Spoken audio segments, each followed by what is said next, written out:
Dear friends, I thank all of you from the bottom of my heart for your incredible support.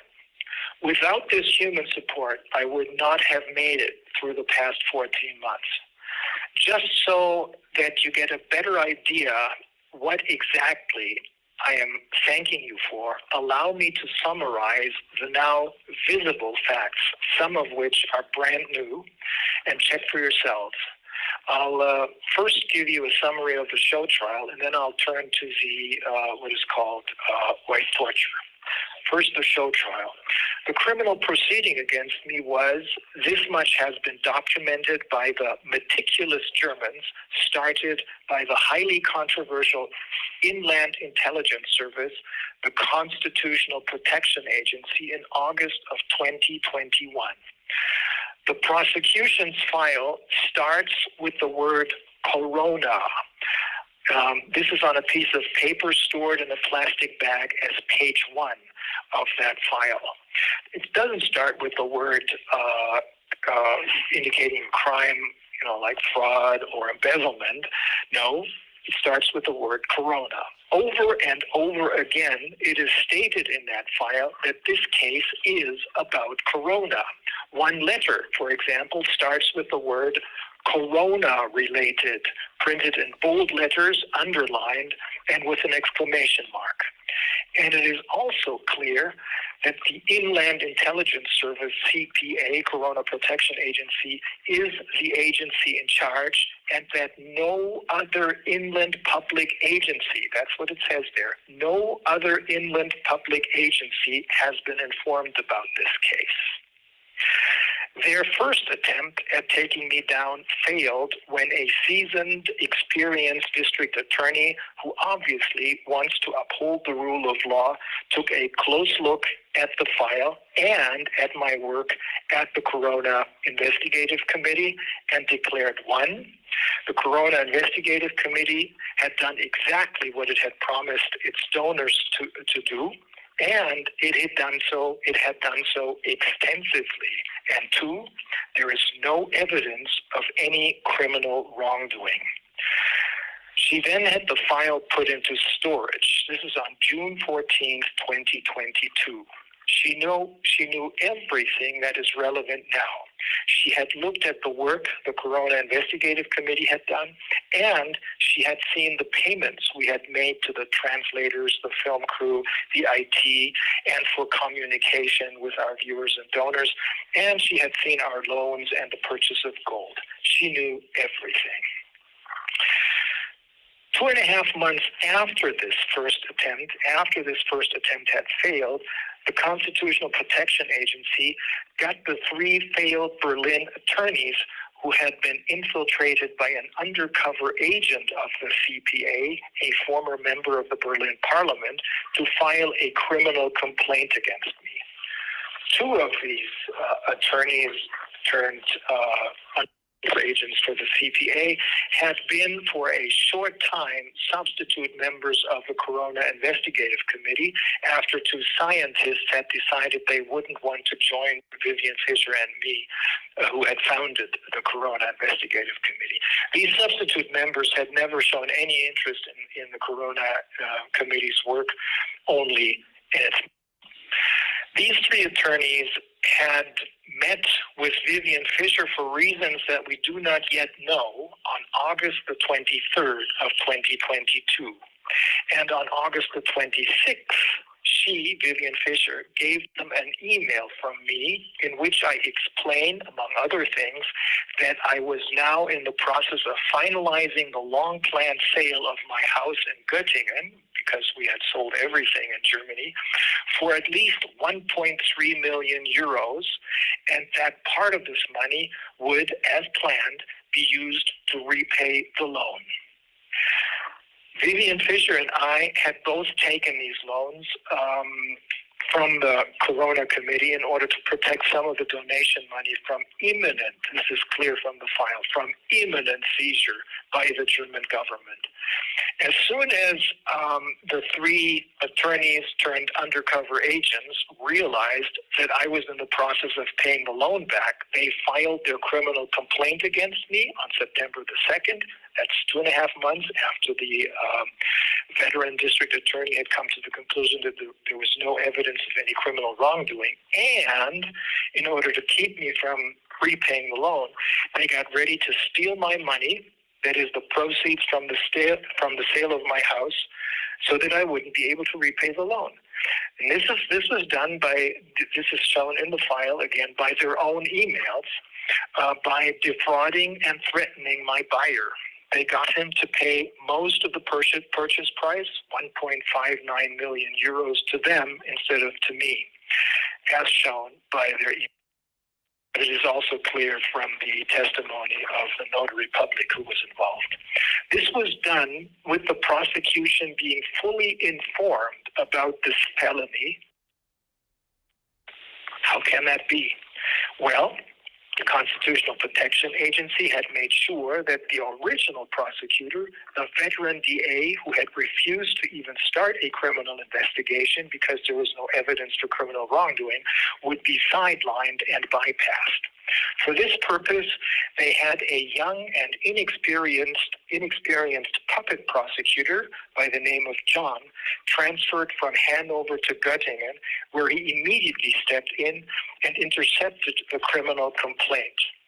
There is a handwritten note in the file by the original seasoned district attorney that indicates that she would have once again refused to criminal investigation, just like 2.5 months before.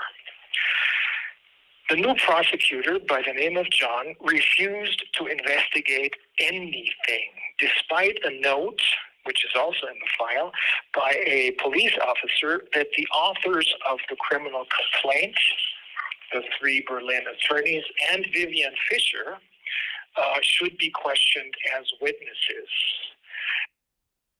The prosecutor's task was reduced to getting me kidnapped from Mexico under the guise of a fake deportation or a fake extradition, and he was to take the criminal complaint and use it, even though everything in this is false, for an indictment.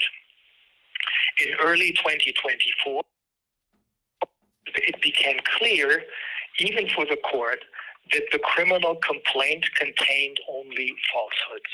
The courts couldn't ignore the fact that I, like all the other directors of the Corona Investigative Committee, had the power to make decisions on behalf of the Corona Committee without having to first confer with the others.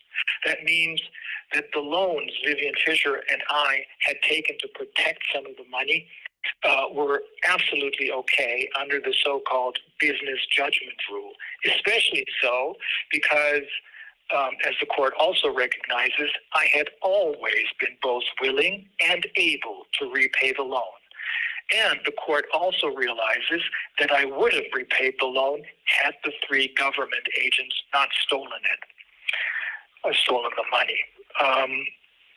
As a consequence of this disaster for the prosecution, the court, advised or ordered by the CPA, as a whistleblower told one of my attorneys, invented new charges. This is on May the 3rd of 2024. The loan contract, which exists in writing and which had been filed openly and transparently in the books of the Corona Committee, didn't matter anymore. Instead, the presiding Judge Schindler now accuses me of having violated a secret trust agreement, an agreement that neither exists in writing, nor was such an agreement ever discussed by anyone. And nobody knows when this agreement was entered into, nor what it says, or who is bound by it. And just to play it safe, the court ordered that the defense would not be given the opportunity to refute these new shady allegations by hearing witnesses who would show that no other agreements, nothing but the loan contracts, were ever entered into. Keep in mind, though, that it is not the defense that has to disprove those new charges, but it is the prosecution that has to prove them. But the prosecution hasn't even amended their original indictment yet, and never even mentioned any such secret agreements. Let's now turn to the white torture. As now even the public has understood that this is a show trial without any criminal substance whatsoever to cover up the fact that it's about stopping my work, exposing the pandemic, the court tried to exclude the public from the proceeding, violating basic principles of criminal procedure. As this didn't work as planned either, the Constitutional Protection Agency and the court, aided by the prison directors, has been subjecting me to numerous measures of what is called white torture. For the past 5.5 months, I've been held in solitary confinement. I'm put in chains and in shackles when they take me from prison to court and back, accompanied by heavily armed prison guards and police, and I'm warned each time I refuse to wear a bulletproof vest that a stray bullet may hit and kill me, and that will then be my problem. Well, not really. I keep telling them I'm a trial lawyer specializing in tort law, and you'll soon see who is really responsible. I was refused a last visit with my dying mother, and I was denied the right to join my family for her funeral, for her sea burial. The inmates, who I gave legal advice to because they were seriously beaten, one of them had his skull bashed in, the other one was sexually abused by the guards, were transferred to another prison so that they wouldn't be able to talk to me anymore. But it is clear, of course, that the real purpose of this is to cover up the scandalous conditions in this prison.